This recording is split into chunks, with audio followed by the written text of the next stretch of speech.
শীতকাল পড়ে গেলেই আমরা নার্সারিতে গেলেই এক ঝাঁক ক্যাকটাস, সাকুলেন্ট এগুলো আমাদের অনায়াসেই চোখে পড়ে যায়। আর এগুলো চোখে পড়ার সঙ্গে সঙ্গে বেশ লোভনীয় গাছ, আর সঙ্গে সঙ্গে আমরা তাদেরকে তুলে নিয়ে আমাদের বাড়িতে চলে আসি। আর বাড়িতে আসার পর বেশ কিছুদিন রাখি, তারপরে ওই শেষ, আবার আগের বছর অপেক্ষা, আবার নার্সারিতে যাবো, আবার দেখবো, আবার তাদেরকে নিয়ে আসবো।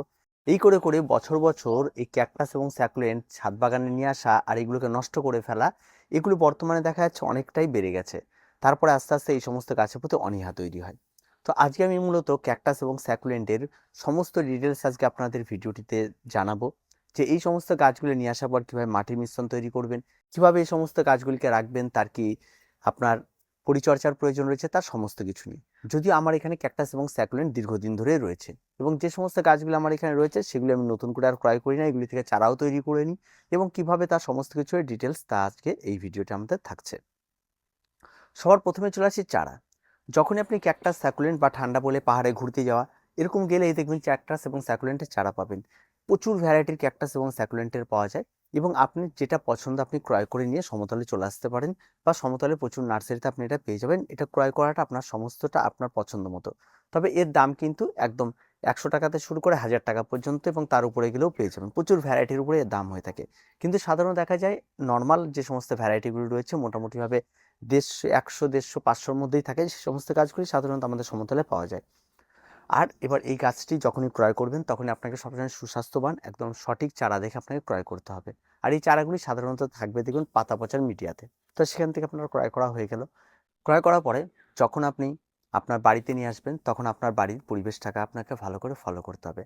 এই ক্যাকটাস এবং স্যাকুলেন্টের জন্য যেটা প্রয়োজন, সবার আগে আমরা যে জিনিসটা করি ক্যাকটাস এবং স্যাকুলেন্টের জন্য সূর্যালোক সম্পূর্ণরূপে বন্ধ করে দিই, যে না এদের সূর্যালোক দেওয়া যাবে না। এই যে একটা প্রথম ভুল করে, এই ভুলটা থেকে আপনি বিরত থাকুন। ক্যাকটাস এবং স্যাকুলেন্ট, ক্যাকটাস মরুভূমির গাছ, সারাদিন সূর্যালোক পড়ে এরকম একটা জায়গার গাছ। একে যদি অন্ধকারাচ্ছন্ন জায়গায় রাখেন বা ইনডোরের মতো রাখেন তাহলে কিন্তু খুব একটা ভালো গ্রো করবে না। তাই এই সমস্ত গাছগুলির জন্য আপনাকে সবসময়ের জন্য দিনে 3 থেকে 4 ঘন্টা রোদ লাগে, সবচেয়ে বেশ 3 থেকে 4 ঘন্টা রোদ লাগে এমন জায়গা আপনাকে বেছে নিতে হবে। ঠিক স্যাকুলেন্টের জন্য তাই আপনাকে 3 থেকে 4 ঘন্টা রোদ লাগে, তেমন জায়গা আপনাকে বেছে নিতে হবে। সেই জায়গাতে আপনাকে এই গাছটি করতে হবে, সেটা উইন্ডোর পাশে হতে পারে, বেলকনিতে হতে পারে, ঠিক আছে, আপনার ছাদে হতে পারে, বা আপনি আপনার বাড়িতে যদি কোনো শেড থাকে শেডের নিচে হতে পারে। যেখানেই যেন এই রোদটা অন্তত মিনিমাম লাগে সেটা কিন্তু অবশ্যই আপনাকে দিতে হবে। 2 নম্বর যেটা রয়েছে সেটা হচ্ছে টব নির্বাচন। আপনি এই ক্যাকটাস এবং স্যাকুলেন্টকে ছোট থেকে বড় সব রকম টবে আপনি করতে পারবেন।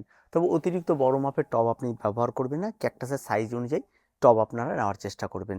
এবার টবটা কেমন নেবেন, প্লাস্টিকে নিতে পারেন, মাটি নিতে পারেন, সিরামিকে নিতে পারেন, আপনার বাজেট যেমন থাকবে তেমন আপনি নিতে পারেন, কোনো রকম কোনো অসুবিধা নেই।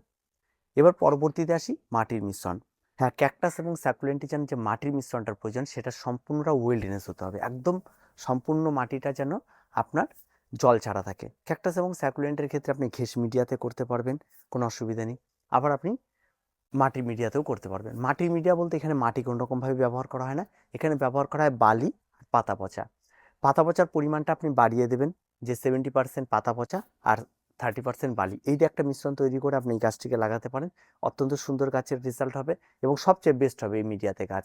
কিন্তু এই মিডিয়াতে একটা সমস্যা কি, জলটা প্রচণ্ড পরিমাণে ধরে। পাতা পচা যেহেতু থেকে জল ধরে, তাই আপনাকে জল কিন্তু গাছের কন্টিনিউ ইউজ করা যাবে না। বর্ষাকালে একটু সমস্যা হলে হতে পারে, তবে যা হয় তাতে গাছের কোনো রকম কোনো অসুবিধা হয় না। জল যদি আপনি না দেন বা বৃষ্টির জল যদি অতিরিক্ত না পড়ে তাহলে কোনো রকম কোনো সমস্যা হয় না। আসি ঘেঁস মিডিয়াতে যদি করেন তাহলে আপনাকে 70% ঘেঁস আর 30% পাতা পচা কম্পোস্ট, যে কোনো কম্পোস্ট আপনি ব্যবহার করতে পারেন, করে আপনি এই গাছটিকে লাগিয়ে দিতে পারেন। তবে ঘেঁস মিডিয়াতে একটা সুবিধা হয় কি, বৃষ্টি জল পড়ুক বা যে কোনো করুক খুব কম পরিমাণ জল ধরে, অনায়াসে বেরিয়ে যায়। তাই বৃষ্টিতে বর্ষার সময় খুব একটা বেশি সমস্যা তৈরি করে। তবে হ্যাঁ, কন্টিনিউ জল পড়লে এখানেও সমস্যা হয়, গাছের গোড়া পচে, গাছ গলে যায়, এই ব্যাপারটা কিন্তু এখানেও হয়। কারণ ক্যাকটাস এবং স্যাকুলেন্টের সবচেয়ে বড় শত্রু হচ্ছে বর্ষাকাল। এই বর্ষাকালটা এটা একবারেই নিতে পারে না। তাই সেই বর্ষাকালটা যখন আসবে তখন একটু সমস্যা তৈরি হতে পারে। দুটো মিডিয়াতে আমি বললাম। তবে যদি বৃষ্টির জল থেকে আপনি একে সুরক্ষিত রাখতে পারেন তাহলে আপনার কাছে কোনো সমস্যা তৈরি হবে না। আর অতিরিক্ত মশারে এই গাছটা নিতে পারেন, তা বর্ষায় একটু মশাটাও বেশি থাকে। তাই সেই সময় আমরা ডিটেলসে তার পরিচর্যাটা আপনাদের একবার জানিয়ে দেবো। আর এই সময় সে এইভাবেই দুটোর মধ্যে যে কোনো একটা মাটির মিশ্রণ নিয়ে আপনারা গাছ লাগিয়ে ফেলবেন। আর যদি আপনার কাছে এবার আসে পরবর্তীতে পুরনো গাছ থাকে, সেই গাছটি গ্রোথ হচ্ছে না, গাছটা ঠিকঠাক বাড়ছে না, তাহলে গাছের রিপোর্টিংয়ের প্রয়োজন রয়েছে। যখন এই রিপোর্টিং করবেন তখন ওই একই রকম পাতা পচা নেবেন 70%, আর আপনারা 30% বালি, এই দিয়ে একটা মিশ্রণ তৈরি করে একটা সুন্দরভাবে একটা মিডিয়া তৈরি করে আপনারা আবার নতুন করে গাছটিকে তুলে যে টবে ছিল সেই টবে আর বসে, যদি দেখেন টবের সাইজ বড় লাগবে তাহলে বড় দেবেন, আর যদি দেখেন ছোট থাকবে ছোট দেবেন, দিয়ে আবার নতুন করে তাদের বসিয়ে দিই। রিপোর্টিং করা কিন্তু এটা পারফেক্ট সময়, এই সময়টিতে কিন্তু ক্যাকটাস এবং স্যাকুলেন্ট লাগানোর সময় এবং তার রিপোর্টিং করানোর কিন্তু এটা সময়। তাই এই সময় কিন্তু আপনাদের রিপোর্টিংগুলো কিন্তু চালিয়ে যেতে হবে, আপনি বসে থাকলে কিন্তু হবে না। তারপরে যে বিষয়টা আসে সেটা ওয়াটারিং বা জল দেওয়া। ক্যাকটাস এবং স্যাকুলেন্টের ক্ষেত্রে জল দেওয়ার ক্ষেত্রে আমি অনেককেই দেখেছি, কেউ একেবারে জলই দেয় না, আর কেউ একেবারে জল দিয়ে দিয়েই মেরে ফেলে। এই দুটোর মধ্যে থাকে। ক্যাকটাস এবং স্যাকুলেন্টে জল দিতে হলে অন্তত আপনাকে একটা 7 দিনের হোল্ড নিতে হবে, যে আমি 7 দিন পর পর আমি গাছে জল দেবো। একদিন আপনি গাছটাকে যখন লাগিয়ে দিলেন সম্পূর্ণ জলের মধ্যে চুবিয়ে দেবেন, চুবিয়ে দিয়ে টবটাকে তুলে নেবেন, সমস্ত জল বেরিয়ে গেল, এবার টবটাকে রেখে দেবেন। ঠিক টানা 7 দিন গুনবেন, 7 দিন পরে আবার গাছের গোড়াতে একটু আঙুল ঢুকিয়ে দেবেন। যদি কোনো রকম ভেজা বা কোনো রকম কিছু মনে হয়, জল প্রয়োগ করবে না, একদম অপেক্ষা করুন। যখন একদম পুরো ড্রাই হয়ে যাবে তখন আবার সেই টবটিকে ওই একই রকম সম্পূর্ণ জলের মধ্যে চুবিয়ে নিয়ে উঠিয়ে আবার রেখে দেবেন। এইভাবে যদি আপনি জল প্রয়োগ করতে পারেন তাহলে ক্যাকটাস এবং স্যাকুলেন্টের জলের জন্য অন্তত আপনার গাছগুলি মরবে না। আর ক্যাকটাস স্যাকুলেন্টের পরিচর্যা একদমই কম, তার জন্যই তো এই সমস্ত গাছগুলো আপনি অনায়াসে করতে পারবেন খুব সহজভাবে। তারপরে যে বিষয়টা থাকে সেটা হচ্ছে ফার্টিলাইজার। এই ক্যাকটাস এবং স্যাকুলেন্টে কি ফার্টিলাইজার ইউজ করবো, এই ফার্টিলাইজারের ব্যাপারে অনেকে অনেক গাছ মেরে ফেলে, বারবার করে গাছে খাবার দিয়ে থাকে, বারবার করে গাছে খাবার দিয়ে থাকে, ফলে গাছ কিন্তু গোড়ায় জল ধরা শুরু করে দেয়, গাছের মৃত্যু ঘটে। তো ক্যাকটাস এবং স্যাকুলেন্টে বারবার জল দেওয়ার কোনো গাছ নয়, এই সমস্ত গাছগুলিতে বারবার জল দেবেন না বা বারবার খাবার দেবেন না, সরি, বারবার খাবার একদমই দেবেন না। এই সমস্ত গাছগুলিতে কি খাবার দিতে হয়, সাধারণত যে সমস্ত খাবারগুলি আমার অসমোকোট পাওয়া যায় বর্তমানে, একটা স্লো রিলিজ খাবার সেটা পাওয়া যায়। আপনি মাটির মিশ্রণ প্রস্তুত করার সময় আপনি খোল পচা জল, সরি খোল পচা বলতে পাতা পচা যেটা ব্যবহার করেন সেটা স্লো রিলিজ একটা খাবার, সেটা দিতে পারেন, সেটা হতে পারে।